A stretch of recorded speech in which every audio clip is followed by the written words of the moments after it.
Hello, Swatchers, and welcome to the Fiber Factor. I'm Josh Bennett, and today I'll be having my one-on-one with John Ravet. Hi, John. How are you doing? I'm doing good. I'm great now that you're pronouncing the name correctly. Thank you. I've been practicing No one does. since Challenge 3. Good. Well, you're a designer. Your name should be pronounced correctly. Thank you. Awesome. All right, so it's Challenge 4. And I'm so excited to see what you have to present. So go ahead. Okay. For this challenge, we are working on the Addy Express, king size, and we were given Nimbus yarn to work with. I have tonal grays, and the name of the yarn really, the color palette of the multi is what really sent me spinning. It's called Northwest Beach. So immediately I went to Seattle and more specifically Bainbridge Island. Very, very special place to me. Very dear people in my life live there, and it's wonderful things. So, rocky beaches of the Northwest, which are really quite a distinguishing feature. There's also then what's so ubiquitously that area is the plant shirt. It's everywhere. It's a very different sensibility from what I usually work in, because I always pull from a tribal or ethnic or indigenous base. There's this image down here, the Suquamish Indians. It's a fish basket, and so I started looking. My process is always find the nexus point, or try to find where these very disparate things all sort of come together. Sometimes I find it, sometimes it's a bit of a struggle. And so I wanted to do a boyfriend sweater because I had longed to that last time, announced it, and when I changed my mind, the response was loud. Of please do this, please do something like this. And I thought, you know, if people are asking so directly for it, and I had done quite a bit of work on what I wanted to say with that silhouette, so that's where I'm heading with this. It has been modified from what I was doing, but yeah. Okay, great. So I think your inspiration is solid. I like your pictures. And you'll put a photo of that on the fiberfactor.com on your forum. I will try. I'm very technology challenged, as you yourself know. All right. Well, you know, hopefully that can go up so people can kind of see a little bit closer detail of your mood board. But take me through the sweater. Like, what shape? I know you said boyfriend, and what type of techniques are you going to be using, especially with the machine?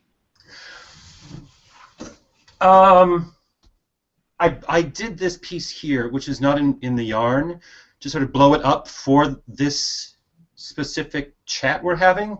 It's much easier to visualize this plaid, I think, on the screen in this color palette than in the one that I'm given. It's much subtler what I'm working in. I don't know how much I actually want to tell of specifically how I'm doing it, but flat pieces, the machine will make up to 43 stitches. This panel is done on 58. But I really am playing with modernizing this without getting too crazy busy, without trying to add too many elements and constantly pulling away and pulling away. So the first thing I jettisoned was ribbings. Get rid of them. I don't like them anyway. I still have some puzzles that I'm trying to resolve. For example, with closures, I don't like the idea of buttons being used heavily with this yarn. All right. Well, let's talk about that really quickly, because I know that some of the judges' critiques with you are that some things it seems a little busy sometimes, and you need to edit. So I like that. That's your very first thought is edit, edit, edit. We had a button closure conversation for Challenge 3, and so we'll have this button closure for Challenge 4 as well. I always suggest, if you don't want buttons, you don't always have to do buttons. There's other closures. There's invisible snaps. There's magnets that make a really easy on and off type of thing, like a hidden placket. There's really great ways where you can incorporate a closure without it actually showing. And maybe, John, that should be something you should think about because it won't be so much in the front. Thank you for saying that because that's exactly the problem I've been trying to resolve over the last like 5 hours. I know that I know that it's not going to be buttons. What I don't know is what is the best closure that's actually going to work within this fabric, and whether I choose to double that band, double face it, or not. So I have that issue to resolve.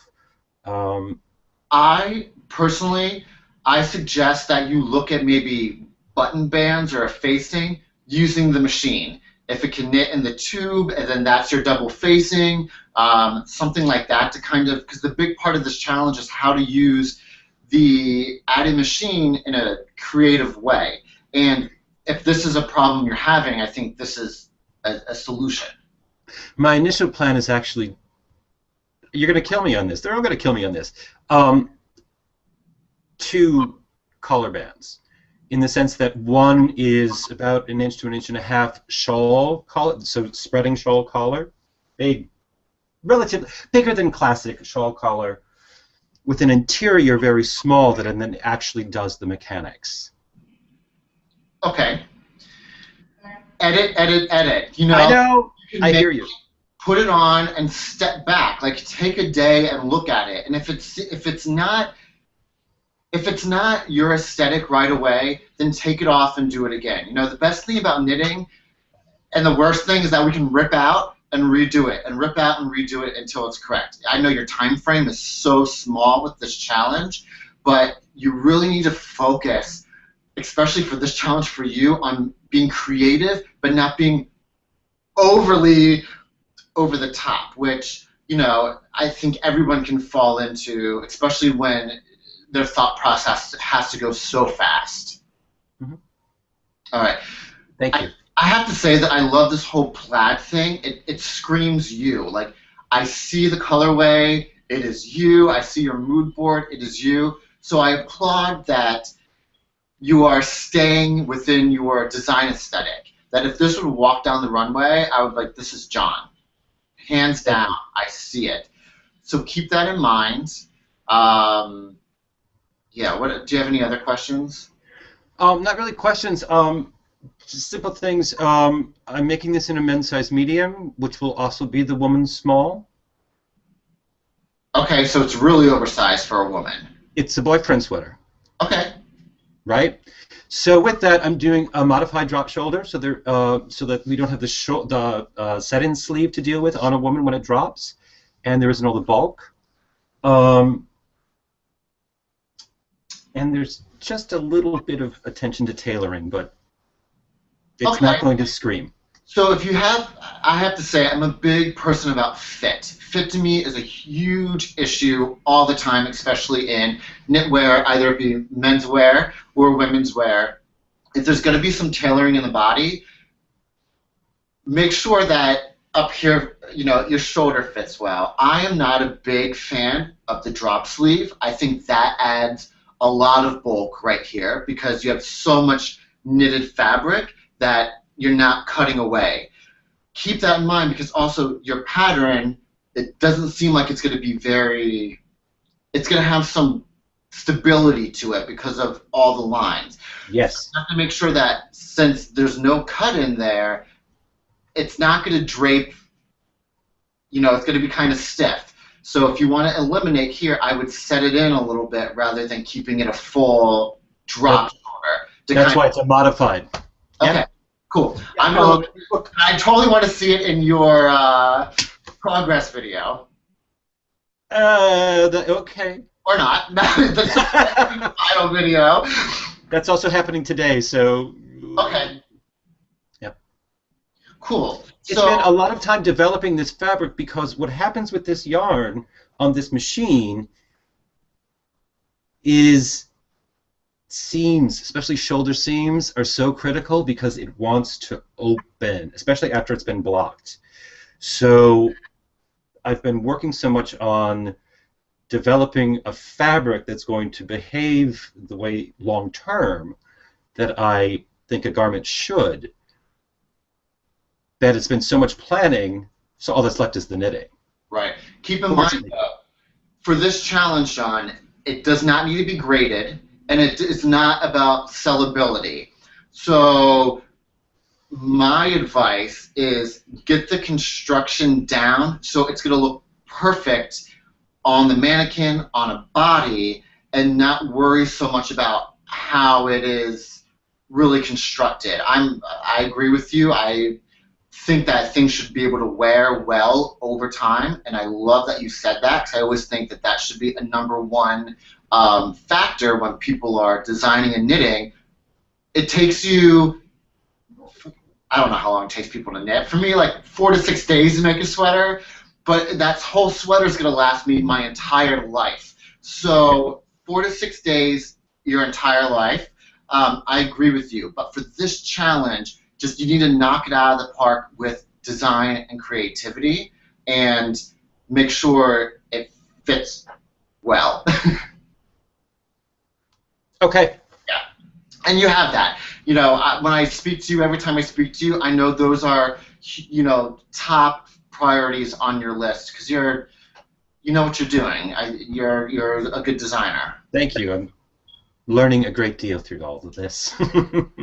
Well, I love the plaid. I have to say, I probably will want this one. I'm a big, well, I love some plaid, and yeah. So thank you for talking with me today, and we'll be talking very soon, if not later than for Challenge 5, I believe.